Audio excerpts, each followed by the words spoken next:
All right, so let's get started. First things first, org stats. So I'm just going to go ahead, go to Sentry over here. It takes us to the issues page by default. And let's go to stats here. So this page, if you've gone to it in the past, was very basic, right? It really didn't have any sort. It didn't have any search. It just told you what was going on in terms of errors, had a static 14-day view, and you really had to go digging around. Now, first things first, you can select any date range. So let's just go ahead with 30. We can view errors, transactions, or attachments. We'll start with errors, but then I'll go ahead and show off the others as well. And here we see exactly what's going on, what was accepted, what was dropped, what was filtered.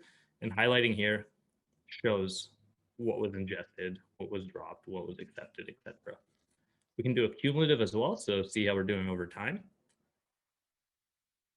And we have our projects and a first class sort here. So we can go ahead and click any of these columns, see what's going on. And, if we wanted to see our front end stuff, we could easily do something like this as well and understand what's going on, click in and go from there. So real quick, I'm just going to show this for transactions, more or less the same thing, just for a different unit or a different event type. And then attachments is going to be the same as well. So periodic, and you can see there were some attachments used, and here's the transaction side of the house.